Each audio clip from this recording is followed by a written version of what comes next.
नमस्ते। आज हम एक बहुत ही खास कहानी सुनने वाले हैं। एक ऐसी कहानी जो है तो सदियों पुरानी, पर उसकी सीख आज के जमाने में भी उतनी ही, शायद उससे भी ज्यादा जरूरी है। लेकिन कहानी में आगे बढ़ने से पहले एक सवाल पर सोचते हैं। ये जो सच्ची समृद्धि होती है, जिसे हम वैभव कहते हैं, वो आखिर है क्या? क्या इसका मतलब सिर्फ बैंक में पड़ा ढेर सारा पैसा है, या फिर कुछ और, कुछ उससे भी गहरा? बस यही सवाल इस पूरी कहानी के दिल में बसा है। तो चलिए कहानी में गोता लगाते हैं। कहानी का केंद्र है एक शहर, और उस शहर में रहने वाली एक स्त्री जिसका नाम है शीला। उसकी जिंदगी बिल्कुल शांत और सामान्य चल रही थी, पर उसे क्या पता था कि बहुत जल्द एक बड़ा तूफान सब कुछ बदलने वाला है। तो एक तरफ है शीला, बिल्कुल सरल, ईश्वर में आस्था रखने वाली एक नेक दिल महिला, और दूसरी तरफ है उसका पति, एक ऐसा इंसान जो धीरे धीरे गुस्से और कह सकते हैं बुरी संगत का शिकार होता जा रहा था। और देखिए, ये जो गिरावट होती है ना, ये बहुत तेजी से आती है। सब कुछ शुरू हुआ बुरी सोहबत से, फिर मन में जागा आसान पैसे का लालच, और इसका नतीजा ये हुआ कि घर की आर्थिक हालत बिगड़ गई और घर में रोज रोज का क्लेश रहने लगा। अब सोचिए, जब इज्जत और जमा पूंजी सब कुछ खत्म हो गया, तब भी शीला ने ईश्वर से क्या मांगा होगा? उसने पैसा नहीं मांगा, नहीं, उसकी प्रार्थना बहुत ही सीधी थी। घर में शांति लौट आए, पति को अच्छी समझ मिले और मेहनत से कमाई करने का रास्ता फिर से खुल जाए। और कहते हैं ना, जब सब रास्ते बंद हो जाते हैं तभी कोई नई राह दिखती है। शीला के लिए ये उम्मीद की किरण आई एक बहुत ही मामूली सी जगह से, उसकी एक पड़ोसन से हुई बातचीत से। तो पड़ोसन ने उसे एक व्रत के बारे में बताया। अब देखिए, व्रत का मतलब सिर्फ भूखे रहना नहीं है। यह असल में एक बहुत मजबूत इरादा है, एक संकल्प, जिसे एक खास तरीके से पूरे मन से निभाया जाता है। और जानते हैं सबसे अच्छी बात क्या थी?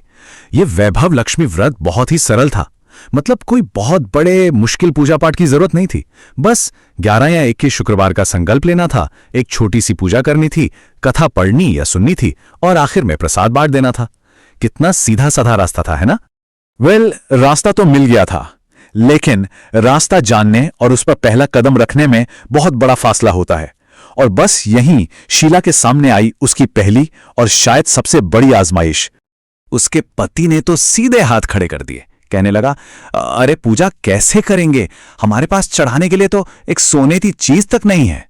लेकिन शीला का विश्वास वो नहीं डगमगाया। उसे पता था कि असली चीज भक्ति है, सोना चांदी नहीं। उसका जवाब इतना सीधा और इतना गहरा था।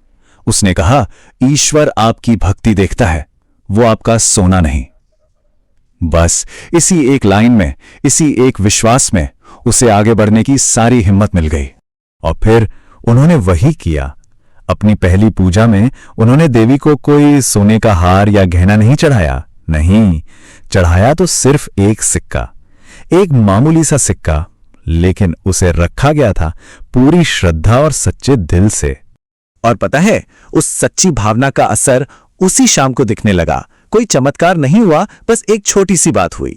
महीनों में पहली बार पति ने बिना किसी कड़वाहट के बात की, बस इतना ही। लेकिन ये एक छोटा सा बदलाव नहीं था, ये शांति का एक बीज था जो अब बोया जा चुका था। तो ये तो थी सिर्फ शुरुआत, एक छोटी सी उम्मीद की किरण।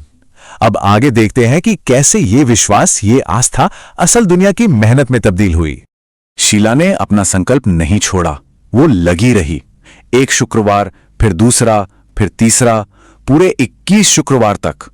सोचिए, ये सिर्फ एक पूजा नहीं थी, ये हर हफ्ते खुद को ये याद दिलाने जैसा था कि हां, बदलाव हो सकता है, हालात सुधर सकते हैं। और यहीं इस कहानी का सबसे जरूरी हिस्सा आता है। देखिए, कहानी ये नहीं कहती कि सिर्फ पूजा करने से सब ठीक हो गया। नहीं, कहानी का असली मतलब यह है कि विश्वास आपको हाथ पर हाथ धरकर बैठने नहीं देता, बल्कि सही काम करने की ताकत देता है। तो पूजा एक तरफ, और उस पूजा से मिली प्रेरणा से असल जिंदगी में किए गए काम दूसरी तरफ। और ये बदलाव जमीन पर भी दिखे। पति ने वो बुरी संगत छोड़ दी, अपने काम धंधे पर फिर से ध्यान देना शुरू कर दिया, पूरी ईमानदारी और मेहनत से। हिसाब किताब ठीक से रखने लगा। और घर में शीला ने भी मोर्चा संभाला, फालतू के खर्चे बंद किए। मतलब दोनों ने मिलकर अपनी गाड़ी को पटरी पर लाना शुरू कर दिया। और जब आस्था और मेहनत एक साथ मिल जाएं, तो नतीजा तो दिखना ही था। धीरे धीरे सिर से कर्ज का बोझ हल्का होने लगा। ईमानदारी से काम करने पर बाजार में इज्जत वापस मिलने लगी और जो सबसे कीमती चीज थी, घर की शांति, वो भी लौट आई। और जानते हैं, इस पूरे सफर के बाद उन्हें एक बहुत बड़ी बात समझ आई। वो बात थी समृद्धि के असली मायने की। उन्हें यह एहसास हुआ कि वैभव का मतलब सिर्फ सिक्कों की खनक नहीं होती। असली वैभव, असली दौलत तो अच्छा चरित्र है, मेहनत की कमाई है, घर में अमन चैन है, सच्चाई का रास्ता है। पैसा तो इन सब चीजों के पीछे पीछे खुद ब खुद चला आता है। पैसा इन चीजों को बना नहीं सकता। तो जब 21वां शुक्रवार आया तो उन्होंने उद्यापन किया, मतलब अपने व्रत को विधि विधान से पूरा किया। और उन्होंने सिर्फ पूजा ही नहीं की, बल्कि अपनी ये पूरी कहानी, अपने अनुभव दूसरों के साथ भी साझा किए, ताकि और लोगों को भी एक रास्ता दिखे, एक उम्मीद मिले। और अब उनका घर एक बार फिर से भर गया था, पर सिर्फ पैसों से नहीं, वो भरा था खोई हुई इज्जत से, आपसी प्यार से और सबसे बढ़कर मन की शांति से। यही थी उनकी असली कमाई, उनका सच्चा वैभव। तो ये कहानी खत्म होती है, लेकिन अपने पीछे हम सब के लिए एक सवाल छोड़ जाती है कि हम अपनी अपनी जिंदगी में सच्चा वैभव पाने के लिए अपनी आस्था, अपने विश्वास के साथ ऐसे कौन से ठोस कर्म, कौन सी मेहनत जोड़ सकते हैं।